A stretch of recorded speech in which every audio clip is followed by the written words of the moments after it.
Mas eu acho que tem uma conversa para a gente ter, que você tá apontando na Folha uma coisa interessante, que em essência, você diz que a tendência é de vitórias da direita, sim, mas a tendência é de um bolsonarismo morrendo, e o que a gente vai ter é uma direita com uma cara mais de centrão, que é uma direita que até é mais ideológica do que era, mas é mais pragmática, essencialmente mais pragmática, ou seja, essa coisa dessas convulsões antidemocráticas a gente tende a ver diminuídas aqui no Brasil. Essa é a minha hipótese. Eu até posso fazer a última brincadeira, que o meu artigo original da coluna era esse.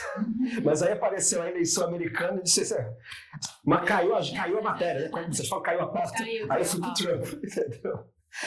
A minha tese, para não ficar enchendo muito o saco dos nossos espectadores, é o seguinte: a gente teve essas turbulências todas no Brasil na década passada, 2013, depois impeachment da Dilma, aquela Lava Jato, né?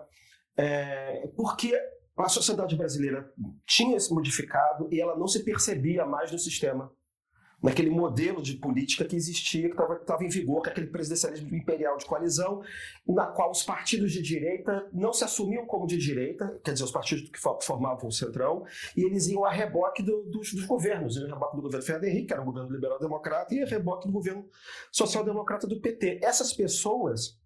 Então você teve uma crise de representação. Elas se sentiam do lado de fora. E a sensação de estar excluídas... Quer dizer, tinha uma direita emergente que não se via no sistema. É como se o sistema inteiro fosse de esquerda. E aí eu acho que essa sensação, essa crise de representação, de que ninguém se sente representado, que a gente chama de crise de legitimidade do sistema, é que foi responsável por toda essa instabilidade da década passada. E essa instabilidade começa a reduzir exatamente na eleição do Bolsonaro. Porque você põe um representante dessa...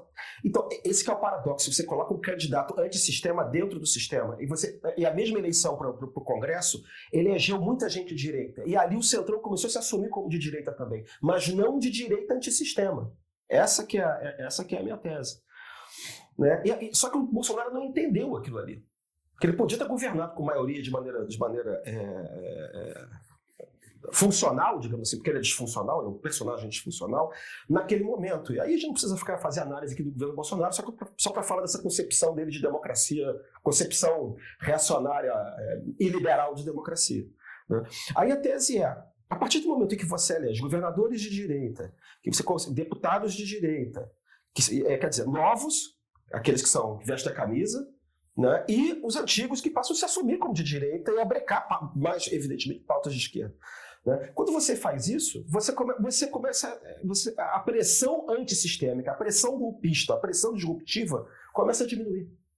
Porque o sistema começa a absorver essa representação. A crise da representação começa a passar, porque a maior parte das pessoas começa a se ver no sistema. Tá? Então, a minha tese, na verdade, é essa. Então, assim, e isso é um processo que vem de uma estratégia que o Centrão foi montando antes do impeachment da Dilma, provocada pela Lava Jato. Não foi de um dia para o outro, teve várias fases esse processo, que é o processo de que, olha, para a gente sobreviver aqui, nós temos que nos apropriarmos dos mecanismos de autorreprodução. Então é assim, a gente não pode ficar dependendo do presidente para ter verba de reeleição, como a gente tinha no passado, no presidencialismo de coalizão, no qual você fatiava os ministérios e você se apropriava deles, e por outro lado a gente não pode ficar à mercê do judiciário, como ficou na época da Lava Jato. Então você tem o governo Bolsonaro, é um governo em que eles conseguem se apropriar do orçamento do lado e conseguem dar um chega para lá. No judiciário também, né? Aí você passa a controlar o presidente para ele escolher um procurador-geral da República que seja manejável. Né? Então esse foi um processo que começa no governo Temer, na verdade, e termina aí a gente chega no presente. E aí o eixo da República não é mais a centro-esquerda, é o centro-direita. Né? Então, me parece que nesse sentido a pressão diminui muito. A pressão diminui para 20% de adeptos de uma democracia não democrática, né? Que eu acho que é disso que a Flávia estava falando antes, que é esse paradoxo de como é que você pode falar em nome da democracia e tentar golpear a democracia que existe.